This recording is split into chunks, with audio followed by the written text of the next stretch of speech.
What is good, guys? We're back, episode 6. Hopefully, you guys have been enjoying the content. Been trying to make something different every week. Gonna be talking not really about anything. Well, maybe one topic's more current, but a lot of it's kind of retro. Favorite Very, era. very personal choices. Yeah, exactly. It's a lot of opinionated. What's always opinionated, but this is like our personal preference when it comes to a lot of stuff. So let's get down to it. So favorite time period of wrestling, and this is a very interesting one. Everybody has their own personal taste. Some like the '80s, the '90s, the early 2000s, the 2010s. Or just the video games.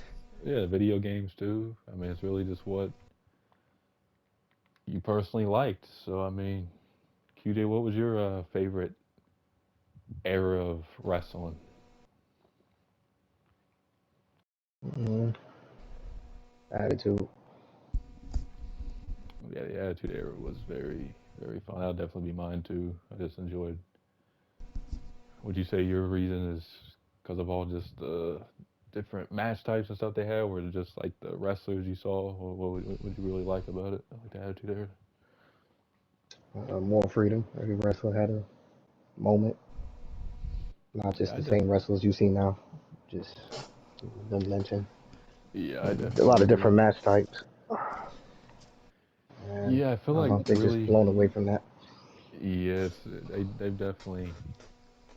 I feel like nowadays they're kind of in a tough spot because everything's been done in wrestling, and I feel like every match type is. But back then there wasn't as much matches being done. Like you saw the Inferno match, you saw like I Quit match, you saw like some new The matches get Kennel from Hell created. match. Yeah, Hmm. like a bunch of stuff got created. Nowadays it's kind of like, Barroom Brawl. yep, Hmm. that too.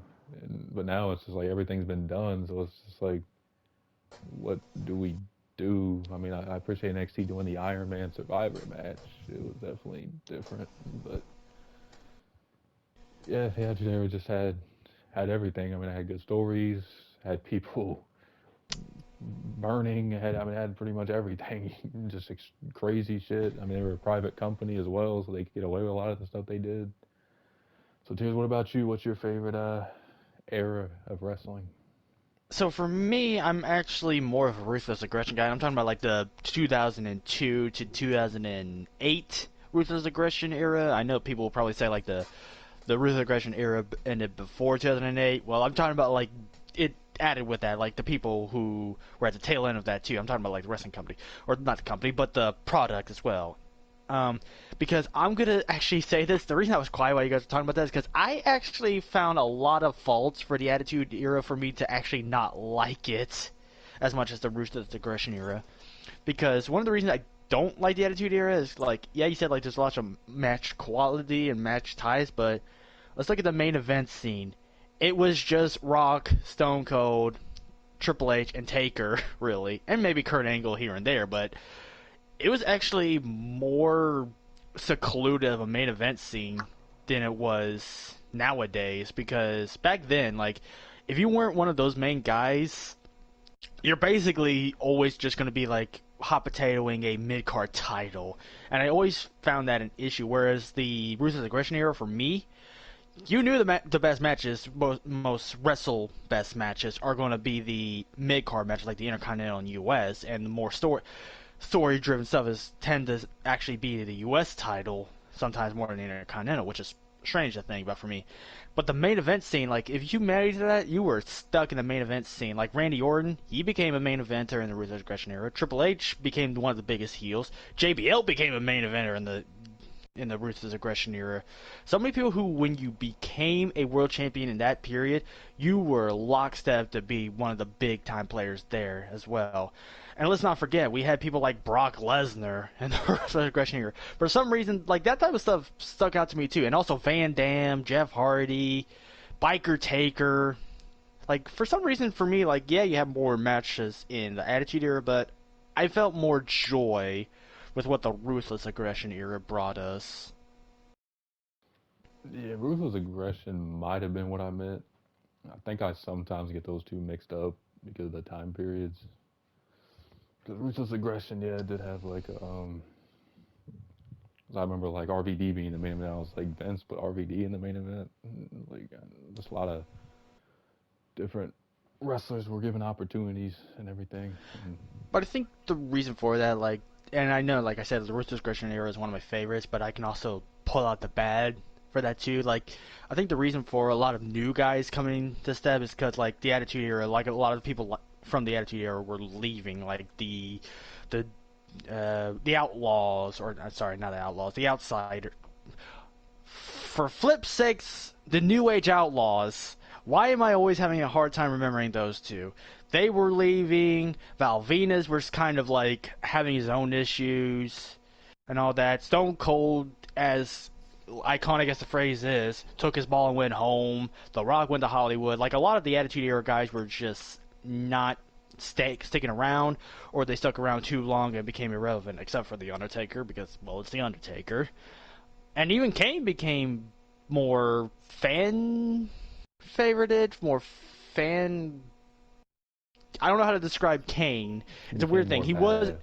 Like not well, he was always badass, but like he became he more was developed more with the fans. yeah, he was more into the fans. Like he was more connecting with them. I guess is what I'm trying to say. Because let's not forget the Kane Rooney, which was Yeah, glorious. that was funny. Also Booker T, one of the handful of guys from WCW to actually became relevant and even succeeded in WWE. Because people can say what they want about Booker T. I feel like he was a success when he went to SmackDown over Raw, and Oh, he especially when definitely he was found King himself Booker. there. Yeah. Um, that's why I would have to say Ruthless Aggression here, because there's just like so many people, like even people like Maven. Who's Maven? I don't know. People like him. The guy who got People killed like by the Undertaker. You know? I mean, there was a good amount of reasons. People remember Hardcore Holly because he was, whenever he had picked up a chair, people were like, well, someone's going to die. Like, he had so many memorable moments, too. Like, the scariest thing about me, if I was to be a wrestler, the one thing I would never want is peak Brock Lesnar running in my direction with a steel chair. That is when I know I need to leave the country. And it's moments like that to where like I want to have fun, I want to enjoy my product, and seeing stuff like that it gets me invested because like I could be happy to see this, I could feel a certain way whenever the females come out. I was like a young kid when it happened. Everybody properly was. And also, I like being terrified of the fact that there's gonna be a murder. Henceforth, Undertaker pog tying Hulk Hogan at the back of his bike. Very controversial, but very enjoyable for certain reasons. I don't know why. Yeah, they did a lot of crazy stuff during that time period that they would not get away with today. And that's kind of what made it entertaining. You saw something different every week. It wasn't just kind of the same, just BS put out every week. Like especially with Vince. Vince back then, I don't know if it's because he's a private company. I don't know if it wasn't because he was making as much money as he is now. I'm gonna go with the money part, but just he put more effort into that time period and just making it more I think entertaining. I think it was because of the fact like they were losing so many of their top name stars that they just decided, well, we got to do something. Yeah, I mean, there's a lot of guys who, I mean, you could put Eddie in that kind of category as well. I mean, Eddie definitely got Also, over and Kurt Angle became a serious guy. hmm Also, and I made mean, him a main event. well, he was always a main event, even in the Attitude Era. But like Oh Kurt yeah, Angle, like you can always think of like two different types of Kurt Angle. You can think of the Attitude Era one, to where like he was just goofing around with Stone Cold, or you think of the intense Olympian in the Ruthless Aggression era, where he was like world champion against Brock Lesnar or WWE undisputed champion. It's a mixed bag, whichever Kurt Angle you like. yeah. Kurt was one of the all-time greats. Josh Alexander reminds me a lot of Kurt Angle, the new Impact World Champion. He's like, I feel like he's kind of going on the same trajectory as Kurt, just his style. And I mean, he did say Kurt was his favorite wrestler, so that's probably why. But Kurt had a big impact on a lot of wrestlers and a lot of people. Even though he had his problems outside of the ring, he definitely created a lot of memories for people in the ring, and definitely, I feel like I know he said this in an interview. I think he said if he would have stayed in WWE 10 more years, he can imagine what the level he would have been at. He felt like he would have been probably on the same level as like Randy Orton, Cena, guys like that. So part of him's happy he went to Mm, Impact, and then part of him's happy he didn't. That's what he was saying. also on that caliber, let's not forget that he wrestled more years in TNA than he did in WWE. So the opinion for another day is, and I want the audience to think about this: is Kurt Angle more of a TNA guy than a WWE guy? If that's the case, Guess it just depends what you look for. I think if you look for more comical, funny moments, you look back on his WWE, and he had good matches with Brock and stuff as well, and Benoit and everything. But I think match quality definitely more TNA matches. just food for thought for people in a future episode. Yeah, that'd be a good topic. So let's talk about different wrestling styles. There's tons of them, especially today. I feel like today's wrestlers are a lot more in the ring talented. I know that could be a controversial thing. I just feel like guys today can do a lot more, whether that's a smart thing to do or a bad thing to do. Some put their bodies on the line too much, like a Darby Allin or a Jeff Hardy. Sometimes I guys got a like Ricochet and Ospreay could kind of put their bodies on the line a lot. I got an opinion about this one when and it's probably one that's also I probably said it in the past, but I have a very controversial opinion about this.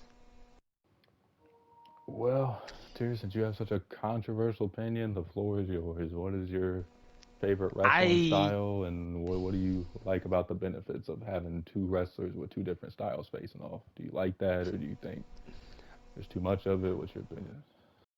I don't think like any two types of wrestling styles can be like two types of wrestling styles against each other always could be a bad thing. Sure, it could not be the best thing. Like say you have a match between two brawlers, that can go one way or another. We've had, for example, John Cena versus JBL, two brawlic, not brawlic. That's the wrong way of saying it.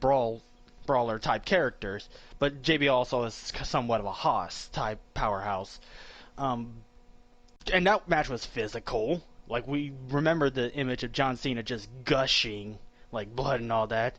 Um, but the reason I say like I might have a controversial opinion is because I feel like so many wrestlers nowadays just see what the fans like and they just decide, you know, I'm gonna be a flippy dippy high flyer.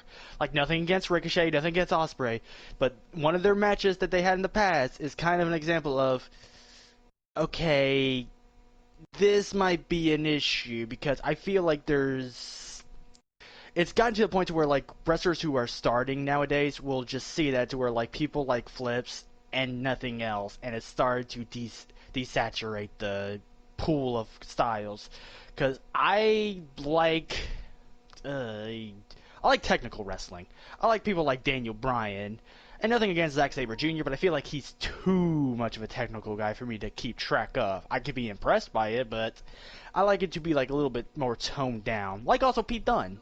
That's a Do you good like technical wrestler too. Regal, like you said, Pete, Brian, Yeah, guys like this? like to where like when they catch you, you're like, oh dear, he has a hold of you. I like that kind of stuff.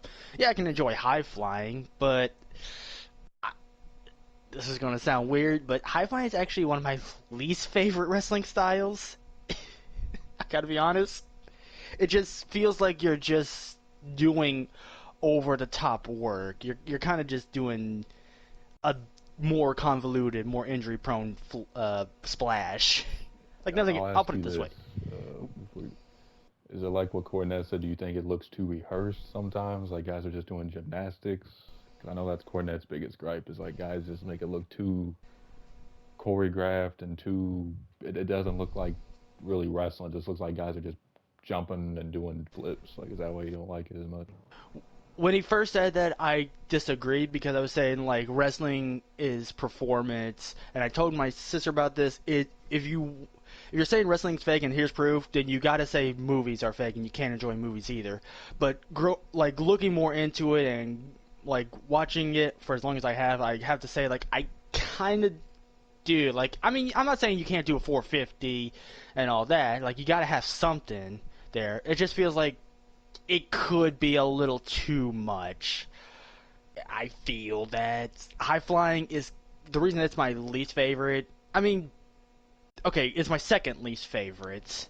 My number one least favorite had to be like just big man powerhouse. I feel like that's just lazy. Nothing against Braun Strowman, nothing against Big Show, but Omos is definitely one that I can't watch because it just feels Yeah, like he's it's very too boring. It's just too reliant on big, heavy type stuff. But high flying, I feel like you're just trying to get a cheap pop with the fact that you're doing flips. I feel like there's just no real meaning to it. Like, why should I be invested in the fact that you do a 450 every match? Why should I be invested in the fact that you can do a tilt a world hurricane into an armbar? I personally don't feel that as much as I do, and like I am desperate. So as soon as you let me grab your arm, I am going to twist it. I am going to hurt you. And also, like, you have strikers like Shibata, one of my favorite strikers. Like, he just hits you, and you feel that impact. When even John Moxley with hardcore style of technical wrestling, if you let him get something in his hands, you know you are going to get hurt. I don't feel fear seeing Ricochet go to the top rope. I just feel like he's going to flip, and I'm going to get hit with the equivalent of an Uso splash. It's just a splash. It's just a flip. I don't feel fear for the other guy, or even if I was to be a wrestler, and if kayfabe was the only thing in my mindset. Yeah, I can see your points on that. I mean, So, I'm a high flying fan, but I don't like seeing guys just choreographed nonsense where they're just constantly just doing flips the entire match. I don't like that. And there are right, a lot of guys who can do flips but can work different styles. Like Will Ospreay, he can work any style. Ricochet, I've seen him work different styles. I think guys like Phoenix, not for everybody. I mean, he's a high flyer. That's pretty much what he is. But the matches are good. But I mean, it just depends what you're really into. I mean, right. And it's tough. like with the like with the question like where styles against each other doesn't work. I can say like high flying can work, like especially with a technical dude. You're doing a flip, well then you're going to be shocked when somebody catches you in a cross arm bar, like that kind of stuff. I get surprised about that stuff. But when it's like a flip versus or a high fly, wow, I just said flip instead of high flying. I feel bad now.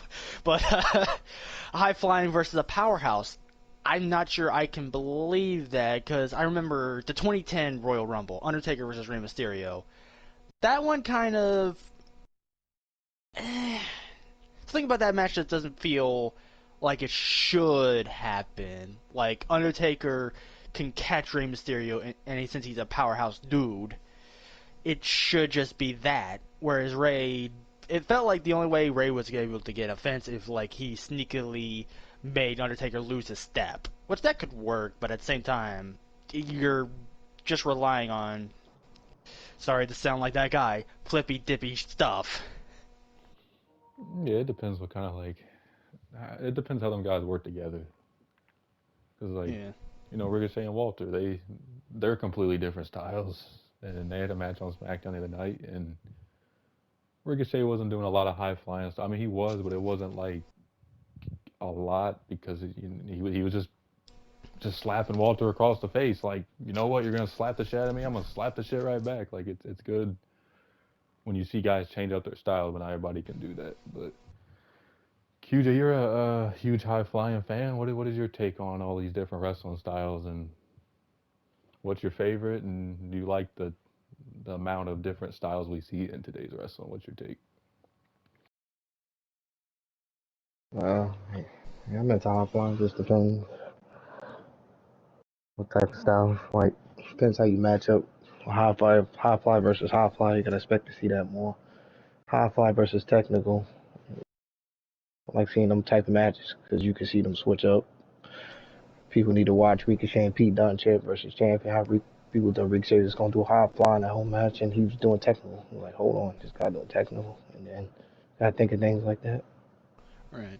But I feel like when we talked about the Will Ospreay versus Ricochet match, that kind of put a damper on me also, like going back and thinking about it, about high flyer versus high flyer.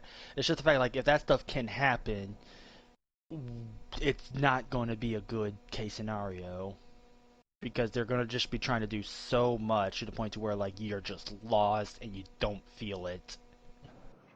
Definitely agree. Yeah. Yeah, it just depends on the matchup, what fans really like. A lot of fans like storytelling. They don't even care about the wrestling. I've read fans say they don't care about wrestling. They just want to see the storylines and stuff like that. Which I think that's another type of style itself, to where like when you're more of a story in your match type person. Because I would say the Miz is both a showboater, but like a lot of his stuff is like how he presents himself during the match and all that. Because the Miz kind of he has a style to where like he focuses more on the storyline than the match quality itself. Nothing against the Miz. We've all established that we do respect the Miz, but he's definitely more of a talker, showboater type person than like in ring. My matches definitely show how I feel and all that. Yeah, I definitely agree. This is more like a get over with promo kind of guy. I guess you could put Reigns in that category too, 'cause he don't really do a whole lot in his matches, but the stories are good. And it just depends what your taste is. I mean, WWE. If you like WWE wrestling, you like more story based wrestling. If you like New Japan, you're just all in on wrestling. If you like AEW, you kind of like a little bit of both. If you like Well, New Japan Impact, also has it. stuff like that. New Japan also has it to where like their stories are set in the ring as well, to Oh where yeah, like yeah. yeah, So yeah, it just depends what your taste is. I mean, I think every style can be good. It just depends on how the match is booked, how them guys work together. Like next week with Walter slash Gunther facing Strowman. To me, I'm not very excited about it. I know yeah. Gunther can have a good match against anybody, but with Strowman, I feel like this is gonna be like the powerhouse versus powerhouse, and that is a very tough pill to sell. it Or is. actually, that could work as a phrase. Yeah, it's going It's to be just a a tough match for Triple H to book. I mean, I don't know. I mean, I don't usually look forward to matches like that. We'll see how it's booked, but that's going to be a tough one. So who knows, next maybe topic it'll we're be going to be great. talking. It could be great. You never know. So it's almost WrestleMania time. A lot of part timers returning, or rumored to be returning. We don't know who's going to be exactly coming back, but Oh boy. a lot of part timers in every company. Impact has their part timers, AEW has their part timers, WWE has their part timers. A lot of companies rely on nostalgia to sell tickets, to get fans invested, to put over new talent. There's pros and cons of it. And, there's a lot of dream matches you can do. You But could bring should guys you? back. Yeah, if you want to do that. I mean, it's a lot of possibilities. So QJ, I'm gonna start with you. What do you think about today's nostalgia? I know Cena's one of your favorites. He's kind of a part of that group now with nostalgia. Do you like with any company older wrestlers being brought back? Do you think it's overdone? I mean, you see the fans get up on their feet. I understand Cena's a star, but I mean, that was the most watched SmackDown in all year just because he was on the show. Do you like the banking on nostalgia? Do you think it should be less done so it's more impactful? What is your thoughts on it? Less done. What about with your boy Cena? Do you think he should be brought back just for ratings? I mean, it feels like sometimes they just bring back Cena for a cheap rating. Sometimes, I mean, do you really like that they do that with him, or just depend? Uh, just depends. I mean, I get it's the last SmackDown match, so might as well have him appear. But I don't know. Need that type of energy towards other wrestlers. How that type of energy he had. I need that type of energy towards other wrestlers. And it'll be Yeah, alright. You gotta get those people to where like they have that type of reaction to those other wrestlers. I feel like the problem with that is though, like back when Cena and Randy and Edge and Goldberg and Brock were wrestling, there was a lot more people into the product, so it's like a lot more people know who they are. If you show That's somebody also a a fair one. picture of like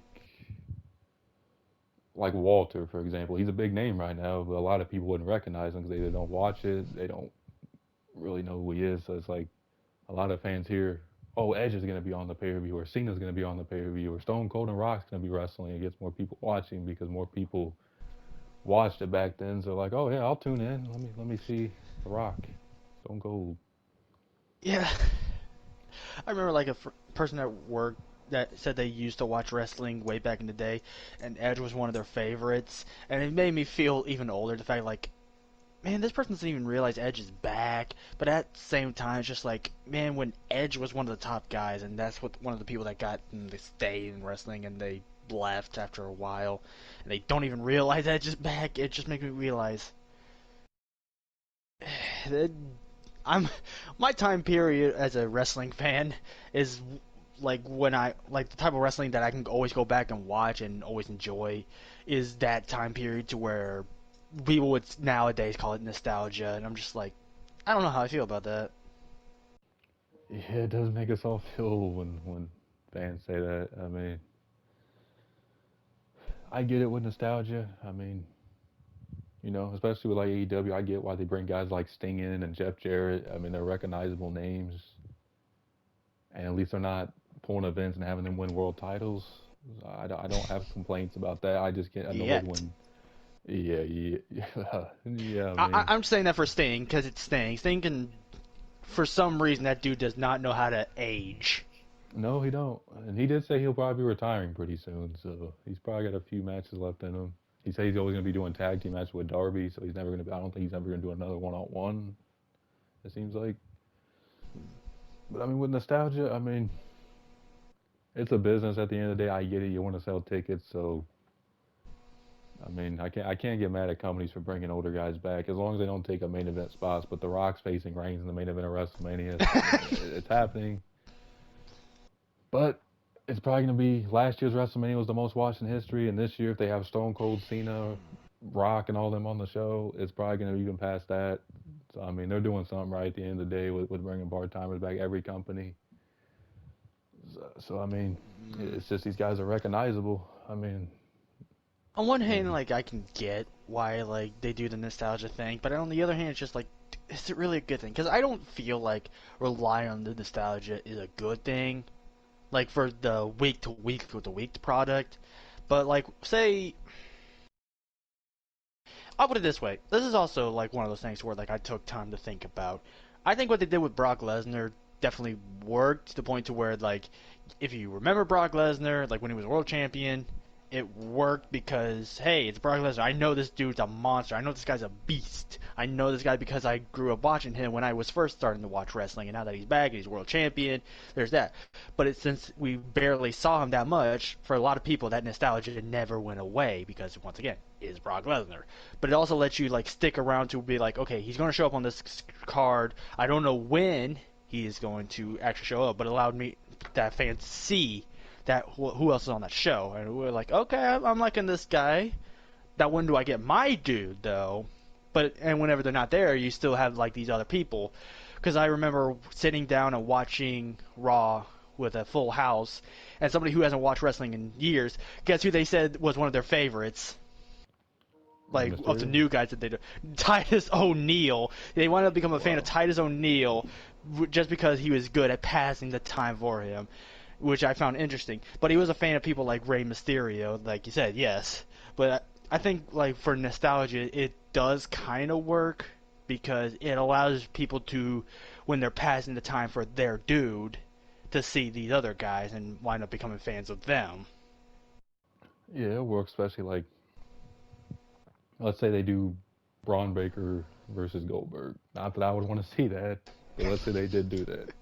Goldberg's fans are gonna watch that match, see who he's facing, and go, "Oh, I like Braun Breaker. He's having a pretty good match." Even though Goldberg's match only be 5 minutes, they might see something they like in that 5 minutes and be like, "Oh, I like Braun Breaker. He beat Goldberg."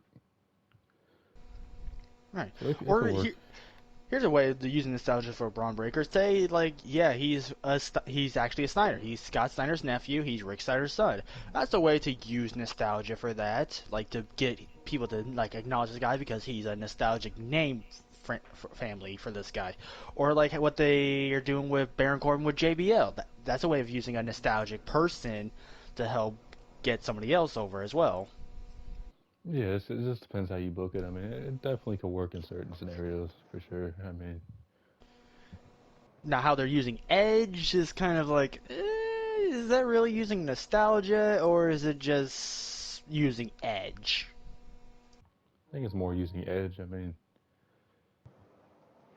at least with Edge, I'll give him credit. At least he can still work at his age. Every match he has is good and long. He's like the new Triple H. Every match he has is like 30 or 40 minutes on the card. And if him and Balor are facing off in that Hell in a Cell match at the Rumble, that's probably going to be a long one. So, I mean, Edge still good seeing him back. I know he said this probably his last year, so enjoy him while you can. It definitely might be hitting the end for Edge. and Goldust as well. Dustin Rhodes, he said he's probably gonna be retiring after this year. So a lot of the guys we used to watch are all hanging up the wrestling boots, unfortunately. So Again, definitely, yeah, enjoying while you I had can. to, Some of them, I had to say it. yeah, some of them retire and they come back. Shawn Michaels, for example, he said he's Yeah, done for sure this time, but I mean, I don't know. He said that last time. that's one of those moments to where like you're using nostalgia for the wrong reason because you're turning these wrestlers into liars. Yeah, that's the bad thing about it.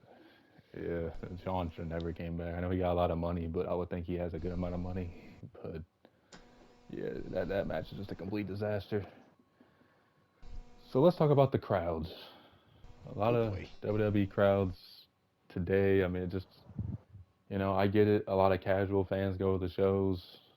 So a lot of them don't know guys like Walter or Santos Escobar or Ricochet or a Liv Morgan or somebody like that. They just don't know who they are, so they're just gonna sit there on their hands for like 2 hours and not react unless a big star comes out. But I mean, dude, I'll start with you. Do you think it's the fans? Do you think it's the product? I mean, Triple H is trying. It's just Vince is just. I feel like he's made it so hard to care about a lot of stuff besides the main event. The fans just don't really care about a lot of the stuff besides just Reigns and Charlotte and people like that. I I feel like there's some merit of truth to that because like WWE fans like they have been choreographed at this point to know like hey we know who are the people that's going to be cared about. Why should we care about these people who aren't going to be anywhere? Like at this point we've established how we can tell who is going to be the guys that are going to be looked at, where the camera is going to be, mostly because of like merchandise and all that. Like, could you push merchandise? Yes. Okay. Then we're gonna make sure the fans know you and like you to buy it.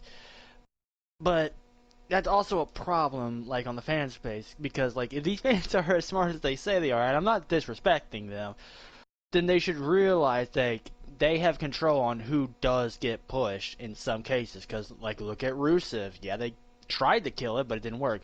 Daniel Bryan, they tried to kill it, that definitely didn't work. So like, if they just realize like, yeah, if you actually show that you did care and not do the volleyball stuff again, that was funny by the way, then really they could have more of a say than they want to. But just showing like we never care is not helping. So I would say yes, it's their fault that WWE superstars are not getting pushed, but at the same time, they need to realize like they have more power than what they are led on to believe. Yeah, especially with Triple H in charge. I mean, he usually gives a lot more wrestlers opportunities. And, with Vince, it was kind of just like sometimes they'd force his hand, but other times he would just be like, no, I'm not making Cesaro world champion. No matter how much y'all cheer him, I'm not doing it. I'll just make him tag team champion. That'd be good enough for y'all. I guess it just depends who it is. I mean, Kofi, the fans made him a main event star.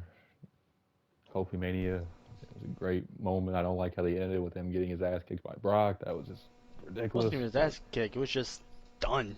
yeah, I mean, Vince pretty much just gave Kofi the middle finger and said, okay, you had a good run, but let's go back to what we usually do and just have Brock be champion.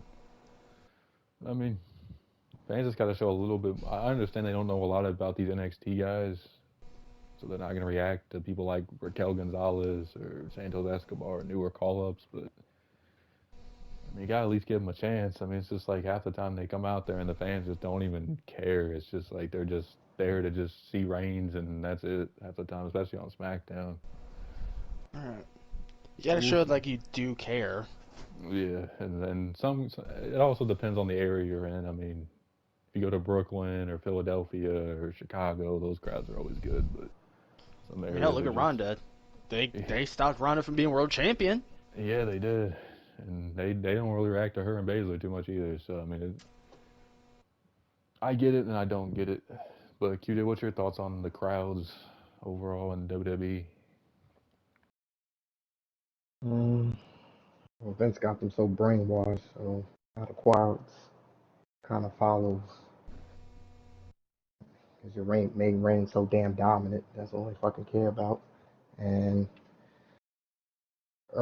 still frustrates me is Um, gotta have Cena and them to come back to get the crowd back on the feet, and crowds just got to get into different shit. That's all I can really say at this point. Um, because I know people they say they don't watch wrestling no more because Cena ain't there, these other guys ain't there. It's just don't, it's just whack now. And I just tell them you just gotta be interested in watching other shit, and they don't say nothing when I say that. So Vince did his good job, and the crowds just pretty much follow along. That's it. So, but that's how I feel about the crowds. Yeah, I definitely agree. I mean, I do hear that a lot myself. Like they're like, oh, well, Cena's not there, Randy's hurt right now, or there's no Jericho, or there's no Edge. Even though Edge is back, when he was gone, they were saying there's no Edge or no Trish Stratus or Lita, even though they've been retired for almost like 15 years now. They're like, oh, well, they're not on the show. Those are who I grew up with. But I mean, it's just like with athletes. It's just like with celebrities. It's just like with actors. I mean, everybody has their time and it goes. I mean, you This gotta is find when interest in other. You just this gotta. is went straight back into our conversation about nostalgia. Yeah, I mean, it's just I mean, the fans. I know they don't know a lot about these guys, and they most of the time they probably won't care. But I mean, you gotta. Nobody wrestles forever, even though Ric Flair tries to make that happen. Nobody wrestles forever, and you gotta just. I don't know. You give Yeah, I'm wrestlers. still say once Reigns lose, ratings are going to drop like crazy. Just Oh, want it's gonna people to be. know that. Just want Oh, it people to know will. that.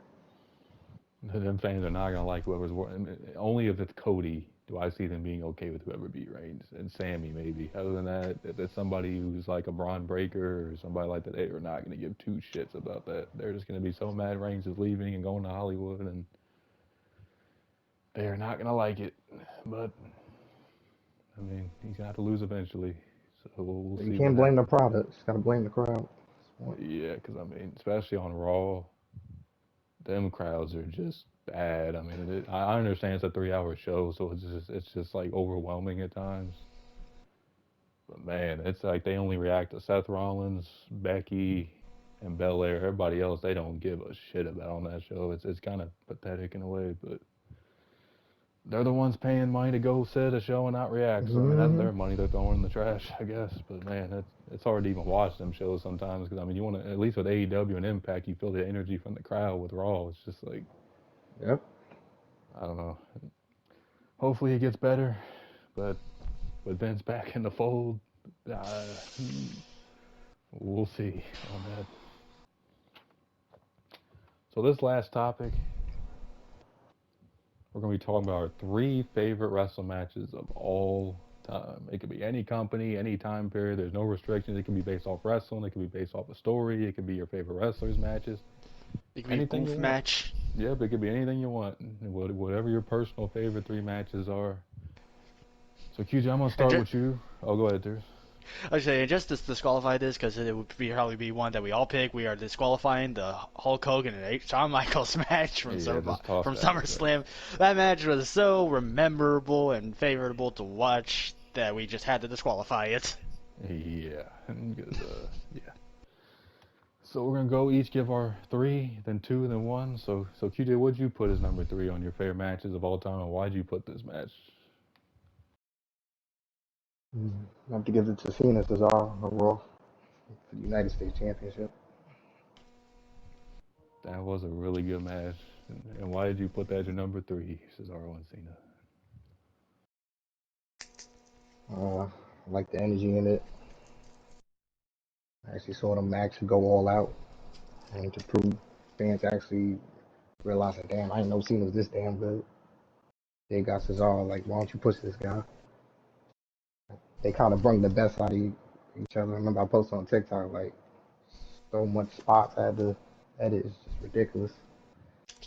Spot Just to after tell you spot, one move after thing, move, one up in each other every move. Like it's incredible. Probably best performance I've seen since with him and Shawn Michaels for 50 damn minutes. So that match, damn sure was just around there. So that's why I'm putting that as top three. Yeah, that was a really incredible match. I remember watching that match, and I was like, damn. I thought Cena was just the 5 moves of doom, and I saw him do all this. I was like, oh shit, this guy can actually do different stuff. Yes, Vince actually let him. Because most fans don't realize Vince limits a lot of their moves they do. I mean, I know sometimes I get mad at Reigns. I don't know if it's Reigns or WWE telling him not to do a lot of stuff or what, but sometimes it is WWE just having their main guys do less stuff. Because I remember when Big E became world champion, he started doing a lot less moves. I don't know if they do Hmm. that to protect their champions from getting hurt more or what, but yeah, that match definitely puts Cesaro on the map. It's unfortunate. He had a very successful WWE career. I don't think it was as bad as a lot say it is, but he definitely should have been a world champion in that company, for I sure. think what really held that match too is the fact like since Brock was not there, they needed some credibility for their mid card title, so they needed Cena to also do a bunch of those. And it was a good idea to start with Cesaro.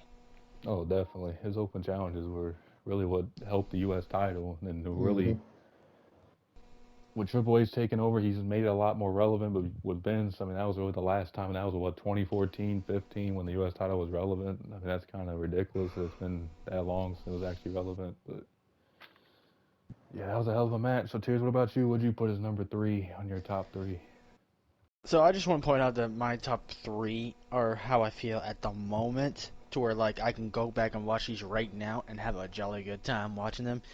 Uh, this one's gonna date me. I'm gonna have to say the first ever elimination chamber match in Survivor Series of 2003 or 2002. Was that Can't the one with remember. RVD in it? Or was that Yeah, it different? had Van Dam, Triple H, Shawn Michaels, Kane, Booker, and Jericho. That was a really good one. I enjoyed that match.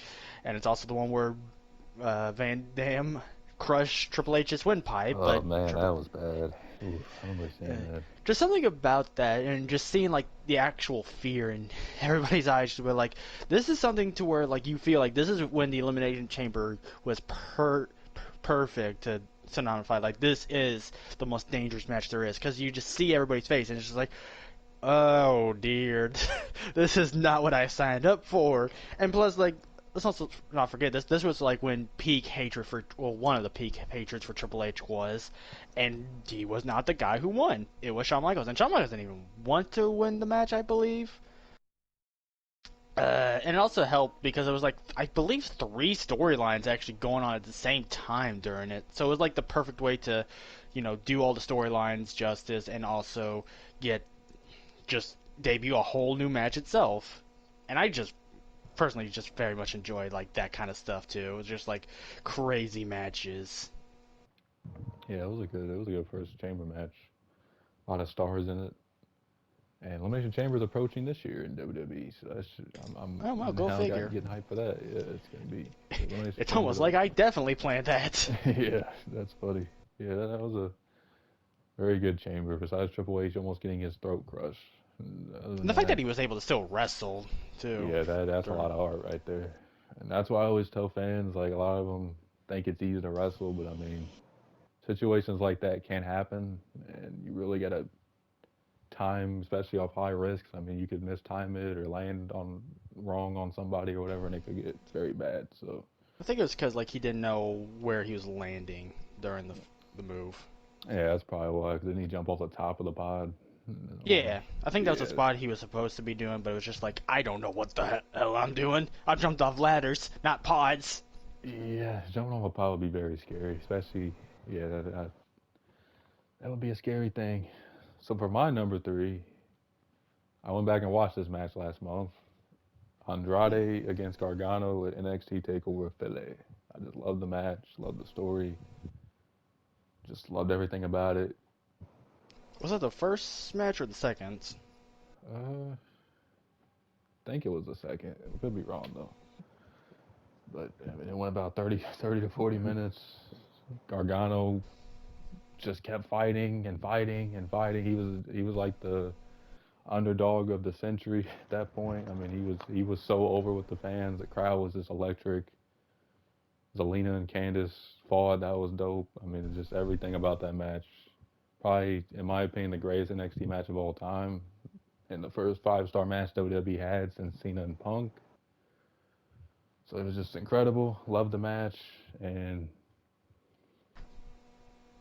I know Gargano's back in WWE. I don't know if we're ever gonna get Johnny wrestling like we did in NXT, but man, when those two fought, It dep- it was just magic. It depends on if they make him a face again. Exactly. Yeah. I think he is a face actually. But I think he's dealing with Dexter Loomis and the Miz, or no, Bronson Reed came back now, so he's Miz's new bodyguard. That's right. Yeah, they're doing that old thing. Mm. But for number two, Tears, what'd you put for your second on this list? So I actually put a match from another company, and this match actually solidified my love for this company. The company is New Japan. It would have to be Wrestle Kingdom 11's Omega versus Okada, the first Omega versus Okada match to actually mean something. This was the first time I believe Kenny got a world title match, and even though Okada won, and I didn't even know that, I just watched it because like, hey, well, you know what? I I did not hear anything about this match. It was just like, hey, it's wrestling. I'll put something on, and then I put that match on, and it was just like, Jesus, this is actually really good. I never watched a New Japan match until this one, and this match got me hooked, man. It got me hooked. And they were doing so many crazy things. I know a lot of people are always saying like which Okada Omega was the best. For me personally, I would have to say this one because like it was just new. They weren't trying to. I don't know if they were ever trying to redo old spots or like try to one up. It didn't feel like that. It just felt like two guys actually trying their heart and soul to win the match. And also, let's not forget, Omega nearly died, or maybe it was Okada. I can't remember. I might actually have to go rewatch the match with a top rope dragon suplex, or was it? Yeah, dragon suplex. That was terrifying. It is solidified that Japanese wrestlers have rubbernecks to me, and every move meant something. You feel that everything mattered. It didn't feel like, oh, we're doing this bot just because. But I know I said like it got me into New Japan, but it also got me into like realizing how good Okada is. Instead of just like, oh, this is the Randy Orton to Tanahashi's John Cena. Like this made me realize like, no, Okada is that guy. He is that good without like that kind of comparison and needing of another guy. Yeah, I still gotta go watch that match. I never saw it, and I remember Meltzer saying it was one of the greatest matches he ever seen. And still need to go back and watch that I Okada believe and it was the Omega. first ever six Instead of the star. first one. Yeah, Wrestle Kingdom 11. Yeah, I'm gonna have to go watch that. Yeah, I never got around to watching that, Yeah. but yeah, I heard that match was one of the best of all time. Definitely worth the top three. So QJ, what'd you put for your number two on this list? Top two, I'm going to go with Jay Lethal and Matt Taven. Ooh. 60 Yeah, minutes. There was no time, pretty much no winner. And that was 5 years in the making. That match stole it all. Just incredible all around. Both refusing to lose. A lot at stake. Those type of matches you need to see once in a while. It's incredible. yeah. QJ showed me that match, and I watched it, and I was just like, damn, this match was just insane. And there wasn't even no winner or anything during it. It was just like, bro, incredible.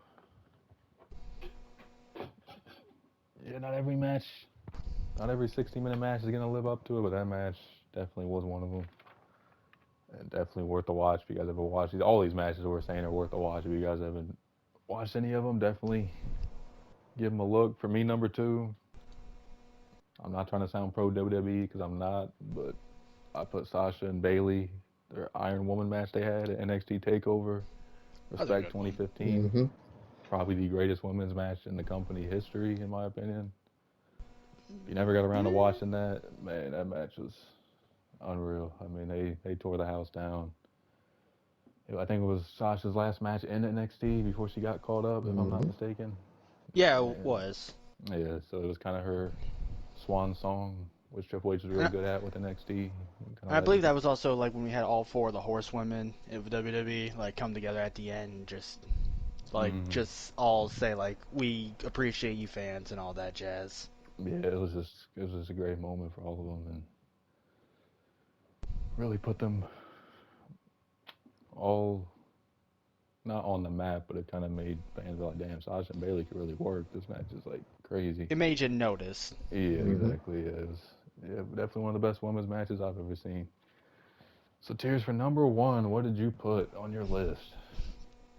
So this one, I don't know if it's an iconic match like my number two, but this one's just one to where like I feel like it should be more recognizable than it is because it's never happened ever since, and you would be hyped about that. But there's some reasons why this should never happen again, and it's a shame.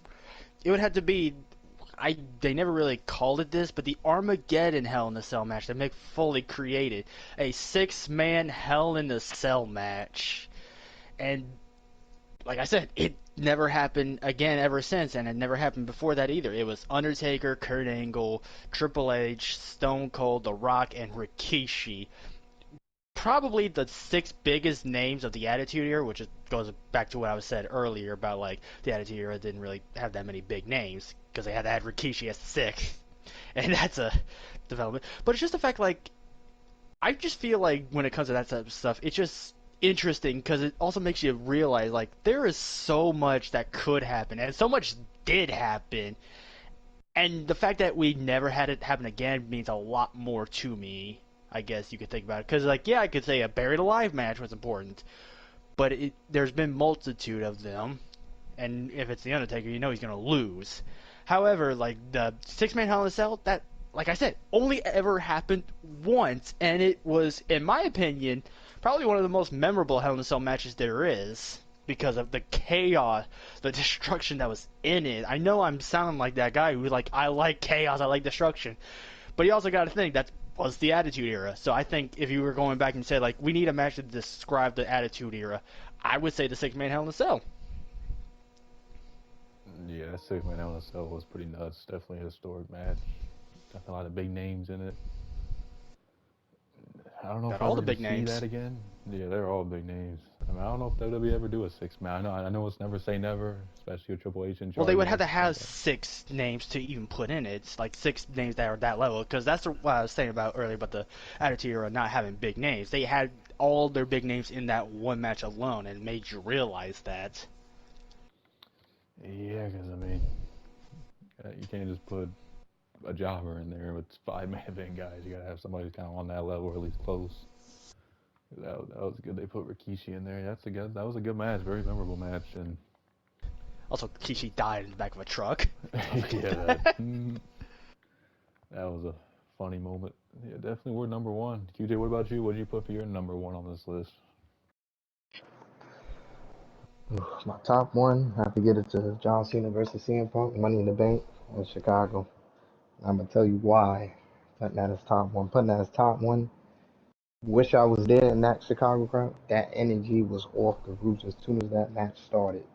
Credit to Cena even fighting in the crowd like that, because that whole crowd was against his back. Kind of reminded me of ECW when RV for RVD. Yeah. Um, Energy incredible. That's the type of match I like to be at. Crowd off the roof. As soon as Cena got hit with that last GTS, you heard the crowd. 1, 2, 3. And then Punk kissed WWE goodbye and went away. That's how it should have been when Cena for Reigns at SummerSlam. Kind of wanted to see that moment right there. Cena won, kiss goodbye, he's out. So that's why I'm putting that as top one. Still to this day, probably one of the best matches of all time. 5 star, automatic, automatic. Yeah, that match had really everything you hope for. Story, Punk, was he gonna win? Was he gonna walk out? He's being disrespectful to the bosses. You had Cena, the top guy, who's kind of the company guy. Uh, It was just perfect. Everything about that match. I do have to say something about that match that does get to me. Like the crowd on that one was definitely best. The emotion that you felt in it, the story was perfect. Everything was written perfectly for that one. However, I have went back to watch that match. There was a good amount of botches, like match quality wise. I do have to say that. I can't cold-heartedly not add that in to where like the match quality itself, if it wasn't for the story, yeah, it really didn't do anything for me. And I was like at the time a massive Punk dude. Like everything that Punk represented was just like what I wanted to. And John Cena was everything I did not like at all. And just that was a perfect storm for me. And I'm glad Punk won. And yeah, the emotion was definitely there, and it was palpable. It was glorious. But when it comes to the match itself, like if you remove the crowd, it probably would not have worked. So I think, yeah, the crowd definitely helped in that one. Yeah, I definitely agree. Definitely want a match worthy number one. So to wrap it up, for mine, I'm doing Undertaker and Shawn career versus streak. Just one of my favorite matches. So much on the line, and you really didn't know who was gonna win. I mean, some thought Shawn was gonna retire, but some were like, "Is he? Is this gonna be the end of the streak? Is this gonna be You it?" didn't want him to retire. No, and just the emotion, just two, arguably two of the top guys WWE's ever created. If you want to argue, those two are definitely up there. But Hmm. I mean, it's just everything about that match. I mean, Undertaker, you know, that was to me. I felt like he shouldn't have retired either after that match or after him and Triple H match, because those matches he was at the top of his game, and then after that he kind of just. It felt like he was limping through the matches. He didn't want to let the fans down by not appearing at WrestleMania, and he kind of let. Not that his matches were terrible, but you could tell he wasn't really in physical shape to be doing those matches, especially with like him and Brock and him and Cena and stuff like that. But yeah, him and Shawn, just everything about it, fantastic. Definitely my number one. So that'll do it for this episode. I hope you guys enjoyed our opinions, our top three matches. Let us know in the comments some of your favorite matches. And make sure you go watch some of them. Appreciate you guys watching. Peace. Peace.